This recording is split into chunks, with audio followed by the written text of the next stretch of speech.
अस्सलाम वालेकुम dear students, मेरा नाम है तैमूर परवेज और आज हम GW बेसिक में लेसन नंबर 12 के ऊपर डिस्कस करेंगे। आज के इस लेसन में हम देखेंगे इफ देन एल्स स्टेटमेंट के ऊपर कि इफ देन एल्स स्टेटमेंट होती क्या है। तो इफ देन एल्स स्टेटमेंट क्या होती है? इफ स्टेटमेंट के ऊपर हमने प्रीवियस लेसन में डिस्कस किया था कि इफ स्टेटमेंट क्या होती है। तो इफ स्टेटमेंट सिर्फ एक कंडीशन, अगर कंडीशन ट्रू है तो फिर आपके पास आपका जो भी आपने लिखा होगा, जो स्टेटमेंट होगी वो सामने डिस्प्ले होगी। और अगर कंडीशन फॉल्स है तो फॉल्स कंडीशन में आपका सामने स्टेटमेंट, कोई भी स्टेटमेंट सामने नहीं आएगी।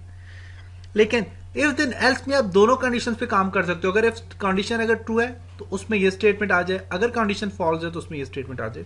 तो इसके बारे में पिछले लेसन मैंने आपको समझा दिया था, कुछ थोड़ी सी चीज समझा दी थी इफ देन एल्स के बारे में। आज के लेसन में हम इस चीज के ऊपर डिस्कस करेंगे, इफ देन एल्स के ऊपर कि ये क्या होता है। तो इफ देन एल्स होती क्या है स्टेटमेंट? कहता है it's a two way decision making statement that's depend upon give condition. इसमें दो वेज होते हैं, दो रास्ते होते हैं आपके पास। कौन कौन से दो रास्ते होते हैं? इफ और एल्स, दो डिसीजन मेकिंग होती है आपके पास। अब दोनों डिसीजन मेकिंग से आप काम कर सकते हो। क्या? अगर कंडीशन आपके पास ट्रू है तो उसमें ये स्टेटमेंट सामने आए, और अगर कंडीशन फॉल्स है तो उसमें ये कंडीशन सामने आए। कहता है it's a two way decision making statement that's depend upon giving condition. Mean इस पे दो कंडीशन, आपके पास दो डिसीजन मेकिंग होती हैं स्टेटमेंट्स की। अगर कंडीशन ट्रू है तो उसमें आप कोई भी स्टेटमेंट आप डिस्प्ले करवा सकते हो, और अगर कंडीशन फॉल्स है मीन एल्स कंडीशन में आपके पास स्टेटमेंट कोई और भी डिस्प्ले हो सकती है। तो इस पे कैसे काम करेंगे इसको हम देखते हैं। नोटपैड ओपन करता हूं।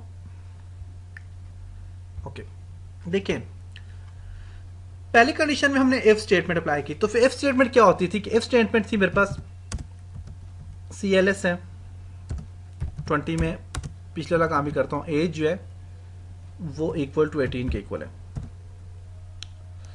30 में, लाइन नंबर 30 में कहता हूं इफ, अब इफ के बाद है एज इज ग्रेटर देन 17। अगर ग्रेटर देन 17 है, एज बेसिकली 30 है, ग्रेटर देन अगर 17 है, अभी कंडीशन फॉल्स है।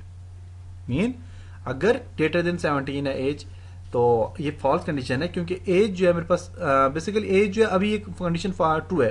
अगर ग्रेटर देन मैं कहता हूं जी 20 है, अब एज तो मेरे पास 18 है, ग्रेटर देन 20 मीन अगर एज जो है मेरे पास 20 से ज्यादा है, या एज मेरे पास 18 है, एज 18 के इक्वल है, ये कंडीशन मेरे पास फॉल्स कंडीशन है कि एज तो मेरे पास 18 है और 18 जो है मेरे पास क्या है,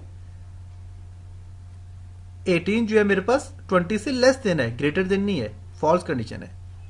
अगर कंडीशन फॉल्स है, फॉल्स कंडीशन में क्या करेगा कि आपके पास एल्स स्टेटमेंट वाला डिस्प्ले करवा देगा। कैसे? अब मेरे पास यहां पे ये आ गया, और अगर 20 है फॉर एग्जांपल, अगर मैं कहता हूं यहां पे 17 है, देन क्या मैसेज आएगी सामने? आपकी मर्जी, अब जो भी मैसेज इसमें सामने लाए।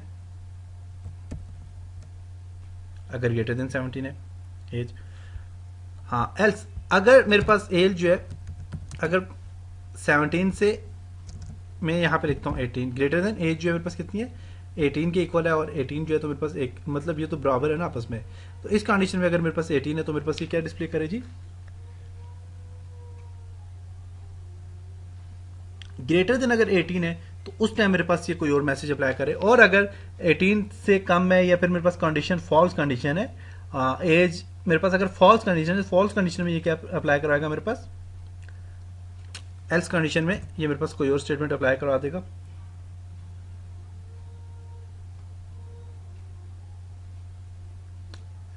जो कि आपके पास कोई भी स्टेटमेंट आ सकते हैं नीचे, आप यहाँ पे एल्स कंडीशन की स्टेटमेंट यहाँ पे डिस्प्ले करवा देंगे। ओके, अब ये काम करना कैसे है, इस पे कैसे काम करोगे आप, इसके ऊपर हम प्रैक्टिकली काम करेंगे, आपको सही अच्छी तरीके से समझ आ जाएगी। तो उसके लिए मैं यहां पे लिखता हूं, टाइप करता हूं। ओके, टाइप करता हूं मैं सबसे पहले 10 जो है मेरे पास क्या है, CLS में कैप्स लॉक ऑन कर लेता हूं ताकि कैपिटल लिखा जाए। 20 है, 20 में इनपुट आपने देना है enter your as, enter your as, आपने एज देनी है और एज जाके एज में स्टोर होगी। 30 है, 30 में कहता हूँ if age is greater than 17, अगर 17 से ज्यादा है एज या 18 से ज्यादा है, देखते हैं। देन प्रिंट आए जी, क्या प्रिंट हो? प्रिंट हो जी आपके पास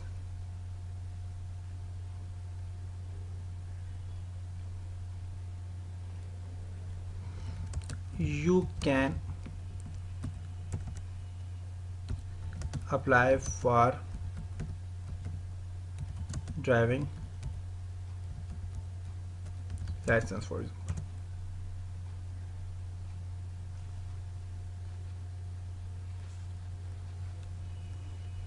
ओके, अगर कंडीशन ये नहीं है, फॉल्स कंडीशन है, तो उसके लिए क्या करें? एंटर कर देता हूं मैं यहीं पे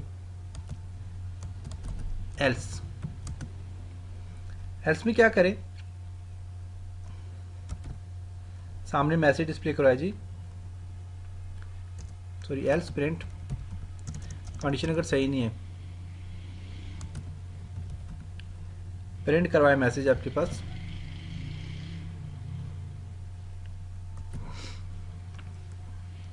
you are under 18 for example, ये मैसेज आ जाए आपको सामने। चलिए रन करते हैं इस प्रोग्राम को, देखते हैं क्या कहता है ये।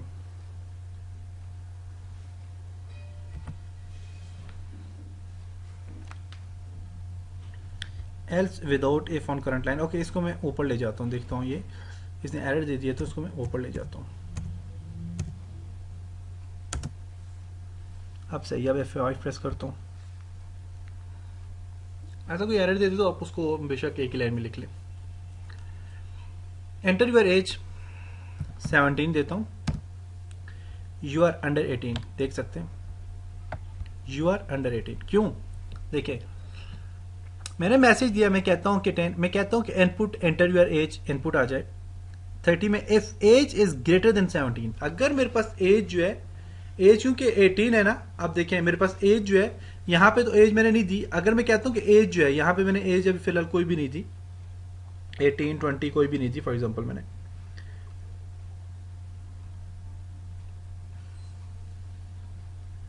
अगर फॉर एग्जांपल मैं कहता कि एज इज इक्वल टू 10 या एज इज इक्वल टू 18, कोई भी एज देता तो उस टाइम ये हो सकता था। मैंने यहां पे लिखा है कि अगर एज, जो भी मैं एज इनपुट करूंगा, अगर वो ग्रेटर देन है 17 से, जैसे कि मैंने 18 जो है ये 17 से क्या है, ग्रेटर देन है। अगर मेरे पास एज जो है वो ग्रेटर देन है 17 से, तो फिर मेरे पास क्या आएगा?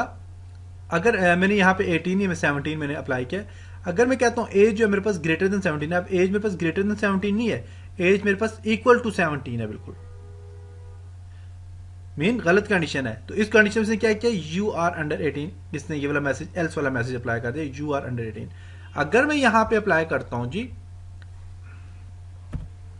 अगर यहां पे मैं एज देता हूं जी ग्रेटर देन 18 में मैं देता हूं जी फॉर एग्जांपल 19 या 20 दे देता हूं, तो मेरे पास क्या मैसेज आएगा, you can apply for driving licence.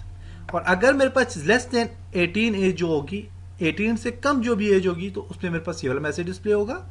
और मेरी अगर एज जो है वो 20 या फिर 18 से ज्यादा होगी एज, तो मेरे पास ये वाला मैसेज डिस्प्ले होगा, देख सकते हैं। तो ये मैंने इसमें एक कंडीशन अप्लाई कर दिया कि अगर ऐसा होगा तो ये चीज आएगी सामने, अगर ऐसा नहीं है तो फिर ये चीज सामने आ जाएगी। तो ये था जी आपका लेसन, और उम्मीद है कि आपको इस चीज की समझ आई होगी कि आप इस पे कैसे काम कर सकते हैं, और इसमें आप और भी चेंज कर सकते हैं, और भी आप काफी सारे इसमें प्रोग्राम ऐड कर सकते हैं, बना सकते हैं। इंशाल्लाह आखिरी लेसन भी हम काफी सारे न्यूमेरिकल सॉल्व करेंगे, आपको आपके जो चीज रहती है तो आप इंशाल्लाह उसमें आपके कॉन्सेप्ट क्लियर हो जाएंगे। उसके अलावा C++ के आप मेरे वीडियो देखें, उसमें जो चीज़ें रह गई हैं वो इंशाल्लाह वहाँ पे कवर हो गई सारी, और आप अच्छी तरह से C++ भी सीख जाओगे कि C++ होती क्या। उसमें भी ये if statement, if else statement, loops वगैरह, ये सारी चीज़ें उसमें हैं C++ में, लेकिन वो थोड़ी एडवांस लेवल की हैं, ये थोड़ी आपकी बेसिक लेवल है। तो उम्मीद है कि आपको यहाँ तक समझ आया होगा। इंशाल्लाह नेक्स्ट लेसन मिलते हैं, तब तक अपना ख्याल रखिएगा, अपनी दुआओं में याद रखिएगा। खुदा हाफिज़।